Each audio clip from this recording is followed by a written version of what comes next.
Hello guys. तो कैसे हो आप सब लोग। आई होप आप सब लोग बहुत अच्छे होंगे। और इसी के साथ हम शुरू करते हैं आज का हमारा टॉपिक जिसका नाम है रिप्रोडक्टिव हेल्थ।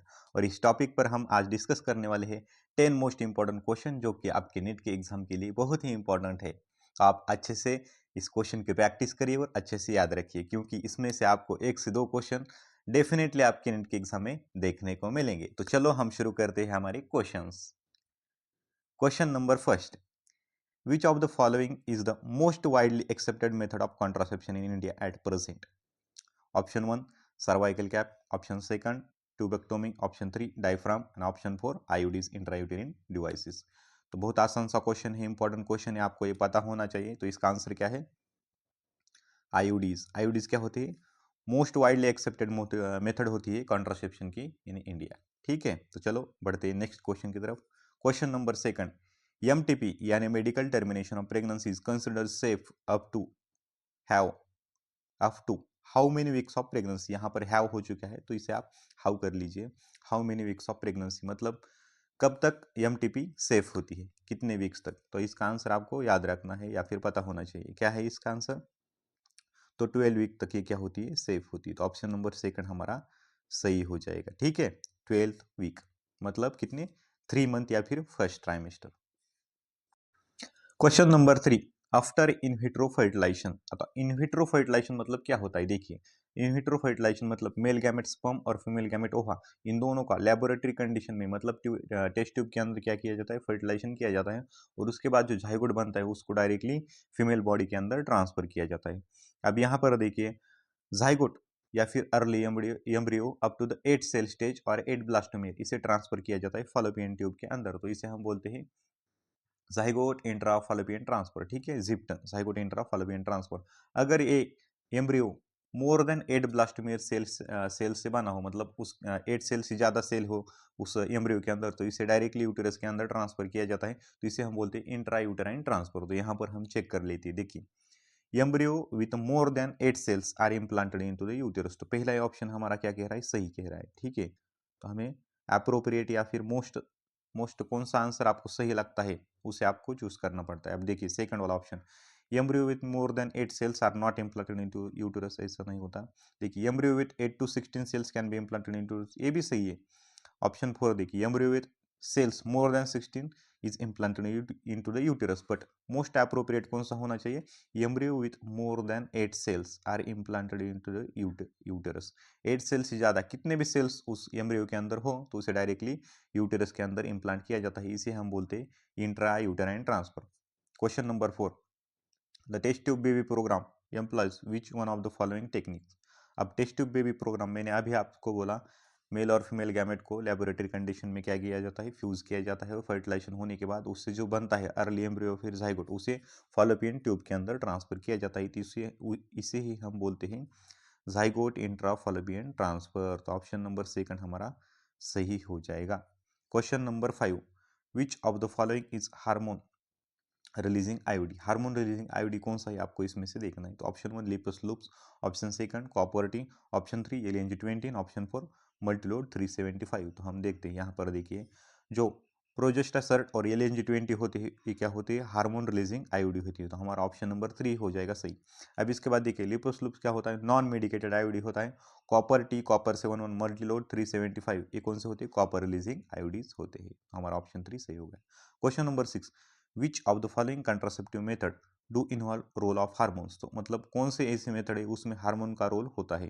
तो यहाँ पर चेक कर लेते, देखिए option 1 lactational amenorrhoea, pills and emergency contraceptives. तो देखिए, लैक्टेशनल अमेनोरिया मतलब जो ब्रेस्ट फीडिंग का स्टेज होता है up to the 6 month from the delivery, उसे हम क्या बोलते हैं? Lactational amenorrhoea. तब क्या होता है? मेंस्ट्रुएशन नहीं होती, इसलिए ये भी क्या होता है? इसमें हार्मोन का रोल प्ले होता है। पिल्स ईस्ट्रोजन और प्रोजेस्टेरोन से बनी होती है, इस मतलब ये भी क्या है? हार्मोन का रोल प्ले करते हैं। इमरजेंसी कॉन्ट्रासेप्टिव, इसमें भी हार्मोन का रोल होता है। ठीक है, बैरियर मेथड, बैरियर मेथड में क्या आते हैं?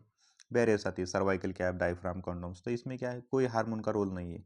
लैक्टेशनल अमीनो में होता है, पिल्स में होता है, लेकिन बैरियर मेथड में नहीं होता। यहाँ पर देखिए, पिल्स में होता है, इमरजेंसी कॉन्ट्रासेप्टिव्स में होता है, लेकिन कॉपर टी में कॉपर आयन का रोल होता है। तो ये क्या हो जाएगा? गलत हो जाएगा यहाँ पर। अब इसमें देखिए बैरियर मेथड, तो ये फिर से गलत हो गया। मतलब हमारा ऑप्शन नंबर फर्स्ट क्या हो जाएगा? सही हो जाएगा। बहुत ही इंपॉर्टेंट क्वेश्चन है।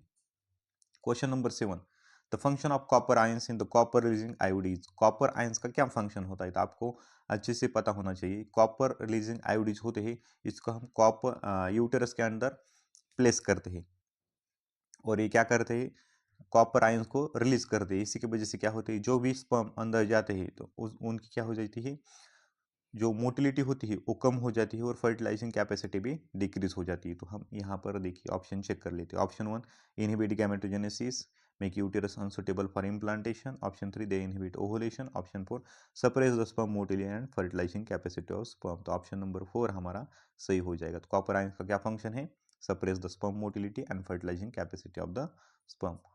क्वेश्चन नंबर 8, तो ये मैच द पेयर का क्वेश्चन है, तो आपको ये आनी चाहिए ऐसे क्वेश्चन। देखिए पिल्स, अब पिल्स का क्या काम होता है, ये प्रिवेंट करती है ओवुलेशन। तो ए का क्या हो जाएगा, देखिए यहाँ पर पिल्स, पिल्स क्या करती है, प्रिवेंट करती है ओवुलेशन, मतलब ए का क्या हो जाएगा, सी हो जाएगा। देखिए ए का सी कहाँ पर दिया हुआ है, ऑप्शन नंबर फर्स्ट में है, ऑप्शन नंबर 3 में है, मतलब हमारे ये दो ऑप्शन तो यहाँ से कैंसिल हो गए, सेकंड और लास्ट वाला। अब उसके बाद देखिए कॉन्डोम, कॉन्डोम का क्या फंक्शन होता है, prevents from reaching the cervix, barrier method की तरह काम करते हैं। सही है क्या, देखिए बी का क्या हो जाएगा, 1 हो जाएगा। बी का 1 कहाँ पर दिया हुआ है, देखिए यहाँ पर तीसरे नंबर के ऑप्शन है, पहला यहाँ से गलत हो गया।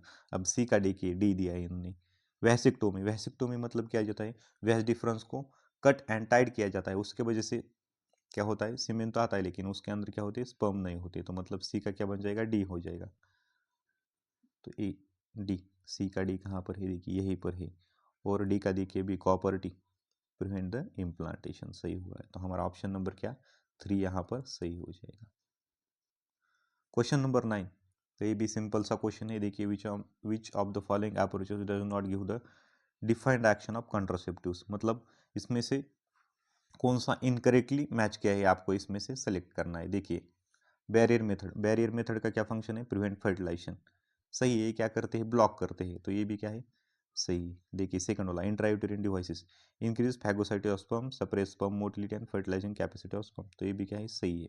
ठीक है, अब इसके बाद देखिए hormonal contraceptives, hormonal contraceptives prevent और retard the entry of the sperm, सही है। क्योंकि सर्वाइकल म्यूकस प्लग बनाते हैं, इसके वजह से क्या होता है, अंदर स्पर्म का ट्रांसपोर्ट नहीं होता, या फिर प्रिवेंट करते हैं ओवुलेशन एंड फर्टिलाइजेशन, ये भी क्या है, सही है।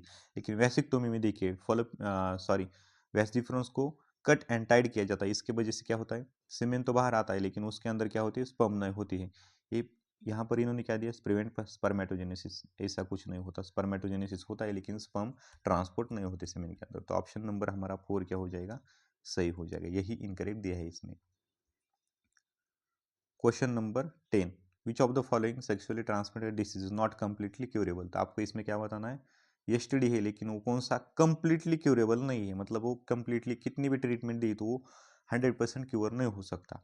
तो इसमें देखिए option 1 gonorrhoea, option second genital warts, option 3 genital herpes, option 4 chlamydiasis. तो इंपॉर्टेंट क्वेश्चन है, हर साल ये क्वेश्चन पूछा जाता है, ऑप्शन अलग अलग हो सकते हैं लेकिन ये क्वेश्चन हर साल पूछा जाता है, तो इंपॉर्टेंट क्वेश्चन है। देखिए इसका इसका करेक्ट आंसर क्या हो जाएगा, देखिए जेनाइटल हर्पिस, जेनाइटल हर्पिस एक ऐसा डिसीज है जो कि 100% क्यूरेबल नहीं है। इसी के साथ HIV एंड हेपेटाइटिस बी, ये दो, और जेनाइटल हर्पिस, ऐसे 3 डिसीज है सेक्सुअली ट्रांसमिटेड डिसीज जो कि कंप्लीटली क्यूरेबल नहीं है, बाकी सारी क्या होती है, कंप्लीटली क्यूरेबल हो जाती है। अब question number 11, select the option including all the STDs, आपको क्या करना है, ऐसा ऑप्शन चूज करना है कि जिसमें सारे क्या है, सेक्सुअली ट्रांसमिटेड डिसीज। तो ये क्वेश्चन आपके लिए है, इसका आंसर आपको कमेंट सेक्शन में बताना है। तो आसान सा क्वेश्चन है, ट्राई करिए और कमेंट सेक्शन में इसका आंसर बता दीजिए। तो आज के लिए इतना ही, thank you for watching, subscribe the channel, मिलते हैं हम ऐसे ही कुछ इंपॉर्टेंट क्वेश्चन के साथ चैप्टर में, तब तक के लिए थैंक यू।